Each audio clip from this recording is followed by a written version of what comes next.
થયેલ મારામારીના બનાવ સંદર્ભે કાયદેસર કાર્યવાહી કરવામાં આવી। આજરોજ દેવગઢ બારિયા તાલુકાના પીપલોદ ગામે થયેલ મારામારીના બનાવમાં નરેશભાઈ ધીરાભાઈ પટેલને ગંભીર રીતે ઈજા પહોંચાડવામાં આવી। બનાવ બાદ હિન્દુ સંગઠન સેવાના આગેવાનો પીડિત રેબારી સામૂહિક હોસ્પિટલ ખાતે મુલાકાત લઈ તેમની તબીબી તપાસ કરાવી। ત્યારબાદ વધુ સારવાર માટે પીડિતને દાહોદ સ્થિત ઝાયડસ હોસ્પિટલ ખસેડવામાં આવ્યા। આ બનાવમાં આરોપી સપાન દ્વારા લાકડીનો ઉપયોગ કરી ગંભીર હુમલો કરવામાં આવ્યો હોવાનો આરોપ છે। 10 થી 15 લાકડીઓ મારવામાં આવી। આ બનાવ અંગે પીપલોદ પોલીસ સ્ટેશન ખાતે ફરિયાદ નોંધાવવામાં આવી છે। એક પીડિત પટેલ નરેશભાઈ ધીરાભાઈને પણ ગેબી માર તથા લાકડી વડે ગંભીર રીતે માર મરાતા તેમને તાત્કાલિક ઝાયડસ હોસ્પિટલ દાહોદ ખાતે દાખલ કરવામાં આવ્યા છે, જ્યાં તેમની સારવાર ચાલી રહી છે। આ સમગ્ર ઘટનાને લઈ સમસ્ત હિન્દુ પરિવાર દ્વારા હુમલાખોર ગુનેગાર વિરુદ્ધ કાયદેસર તથા કડક કાર્યવાહી કરવામાં આવે તેમજ આવા સામાજિક તત્વો સામે રિકન્સ્ટ્રક્શન સહિતના કડક પગલાં ભરવામાં આવે તેવી તીવ્ર માંગ કરવામાં આવી છે। રિપોર્ટર હિંમતભાઈ પટેલ, દાહોદ। હાજી, હું પટેલ નરેશભાઈ ધીરાભાઈ, ગામ ઇન્દોલિયા, ખેડી ફળિયા। એક રિક્ષા ચાલક છું, રિક્ષાનો ડ્રાઈવર છું।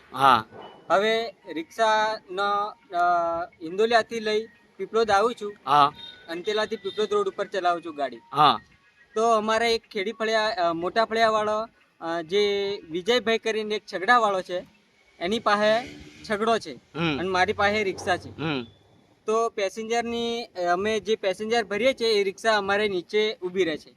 તો જે મોટા ફળિયા વાળા જે છગડા વાળો છે એને ખાલી એટલું પૂછવા જો કે ભાઈ આપણે ઇન્દોલિયા વાળી સવારી જે છે એ સવારી આગળ મોકલી દીધી। એટલું જ કહેતા આપણે જે સપ્પનભાઈ કરીને જે દુકાનવાળો છે એ દુકાનવાળે મને હાહરા અહીં આવતો નહીં એવી રીતના ગાળ દીધી। મેં એને કીધું કે હાહરા શબ્દ નહીં દેતો, કેમ કે હાહરા શબ્દ મારે 5 છોકરીઓ છે, હાહરા શબ્દ એટલો તું કાઢતો નહીં એ ગાળ તારે બહુ ભારે પડશે। મેં હાહરા શબ્દ એટલે નહીં કાઢવાનો, કેમ કે મારે 5 છોકરીઓ છે। હવે હમણાં છોકરી છે તો કેવું તમને ખબર પડે છે? તમારે શું બનાવ બન્યો શું? હવે એટલું કીધું અને એ મને છોકરીની ગાળ દીધી એટલે મેં એને કીધું કે ગાળ એટલો દેતો નહીં। એટલામાં એ આવી જો અને લાકડી લઈને મને માર્યો। કેટલી લાકડી મારી? લગભગ 10 થી 15 લાકડી મારી અને અહીંયા ગળે પકડ્યો। અને કોણ કોણ હતા એમની સાથે? કોણ કોણ હતું એમની સાથે લગભગ 2-3 જણ હતા। એમના નામ ખબર છે? નામ નથી ખબર, હું એનું જ નામ ઓળખું। તમે એને ઓળખો છો? બીજા 2-3 જણા હતા એમને ઓળખું છું। કઈ જગ્યા પર તમને માર્યા? ખાસ કરીને મને સપ્પનને વધારે માર્યું છે। હા, કઈ જગ્યા પર માર્યો? જોવો, આ લાકડી મારી અહીંયા, આ અહીં મારી, અહીં 2-3 લાકડી અહીં મારી, ગળામાં અહીં ગળામાં ગળા પકડ્યો તો હોય, આ જુઓ। હા, બરાબર। અહીં બેડામાં મારી છે લાકડીઓ। બેડામાં છે? બેડા ખોલો ને। બેડામાં તો ખબર નથી હવે હુજ્યું કે નહીં હુજ્યું।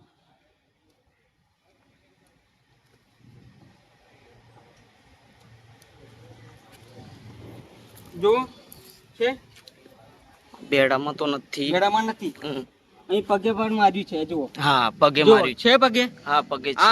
આ જગ્યા ઉપર લગભગ 3 થી 4 લાકડી મારી। સોજો આવી ગયો છે ને? 3 થી 4 લાકડી આ જગ્યા પર જ મારી દીધી। અને અહીંયા મારેલું છે ને? હા, અહીંયા માર્યું છે।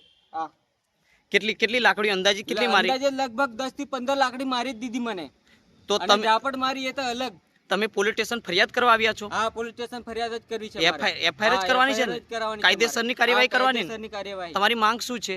મારી માંગ બસ મને ન્યાય મળવા જોઈએ, મને વગર લેવા દેવા માર્યો કેમ? Okay, okay. હા, મેં એનું નામ નહીં લીધું, કઈ નહીં, તો મને ગાળ કેમ દીધી અને મને માર્યો કેમ, બીજું કઈ નહીં। Okay, okay. મારે એનો ન્યાય જોઈએ। કોઈ તમારા ઘરવાળા કોઈ આવે છે હમણાં અહીંયા પોલીસ સ્ટેશન? આવશે। Okay, okay. આપનું નામ? પટેલ નરેશભાઈ ધીરાભાઈ। એવું છે? કયા ગામના છો વતની? ઇન્દોલિયા, ખેડી ફળિયા। ખેડી ફળિયાના છો ને? ઓકે। તમારું મારનારનું નામ તો ઓળખો છો ને? એનું નામ તો બોલો। હા, સપ્પનભાઈ। હા, સપ્પન। એના પિતાનું નામ નહીં જોડતો, કેમ કે કઈ બાજુ એમની દુકાન? કઈ જગ્યા પર? બારિયા રોડ ઉપર। બારિયા રોડ પર। Okay, okay.